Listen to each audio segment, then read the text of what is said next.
Durante a disciplina de Economia Circular e Sustentabilidade, tive a oportunidade de ler um artigo que é considerado por especialistas como um clássico. Trata-se da produção do Sharat Chandra Lilley, sob o título Sustainable Development, A Critical Review, onde ele dispõe sobre uma crítica acerca do desenvolvimento sustentável. Essa publicação é de 1991. Sua questão de investigação passa por reconhecer que, a partir dos anos 80, houve um rápido reconhecimento global sobre o alcance do desenvolvimento sustentável.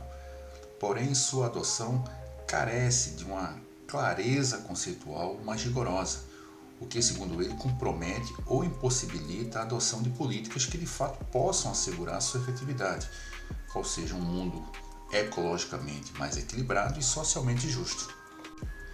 Ele relata que existem reconhecimentos científicos inegáveis de que há limites ecológicos de uso e fornecimento quando comparados com a quantidade de recursos utilizados no planeta.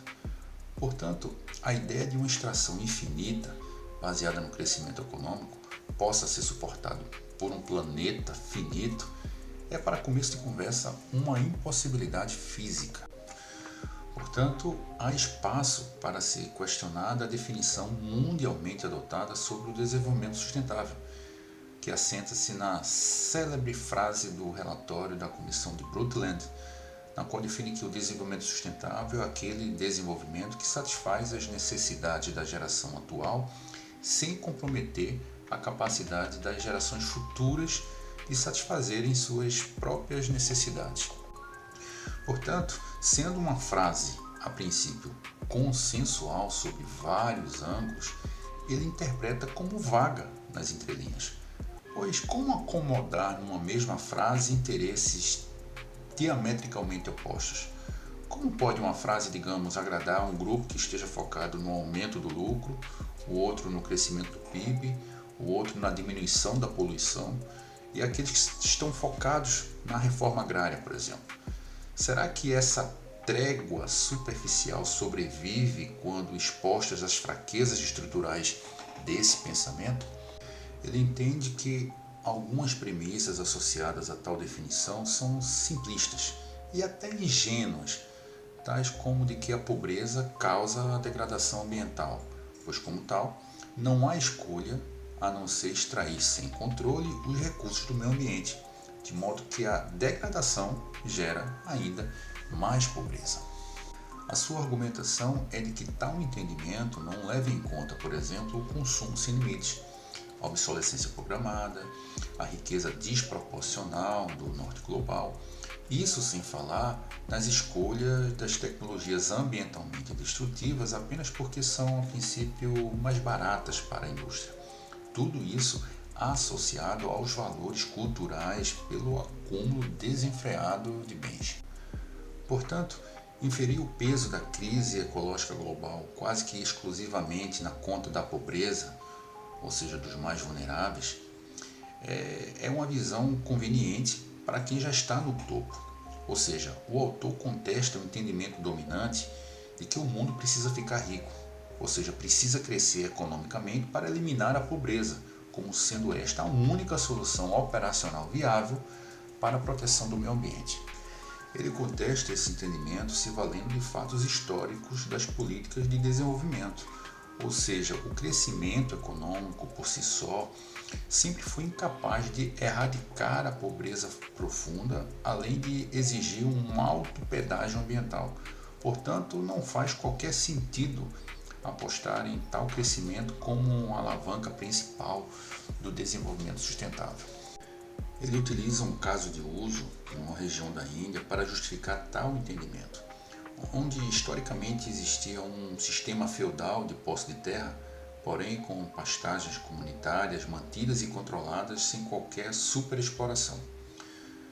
Após uma reforma agrária sem controle, ou seja, para democratizar o acesso, mas sem manutenção ou criação de novas estruturas comunitárias, as antigas regras que limitavam o uso das pastagens ruíram, ou seja, um típico problema da tragédia dos comuns.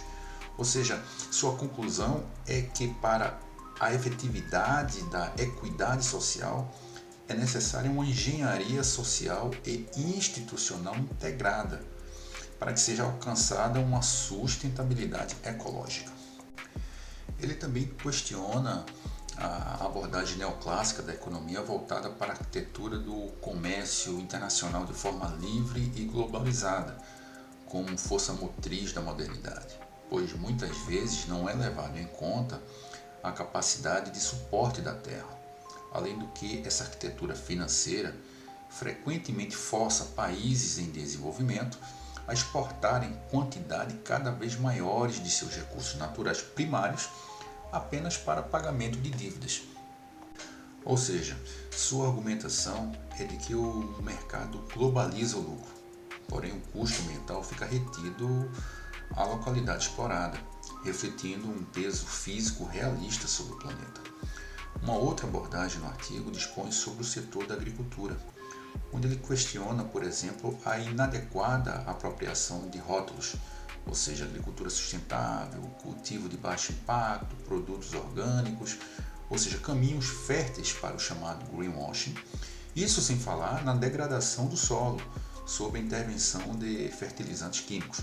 Tudo isso lastreado, segundo ele, na pressão da indústria petroquímica e do agronegócio, independentemente de suas externalidades negativas. Em síntese, o artigo é provocante sobre a urgência inegociável para a adoção de reformas disruptivas que permeiam na reestruturação dos modelos econômicos e nos valores sociais, por reconhecer os limites de exploração do planeta.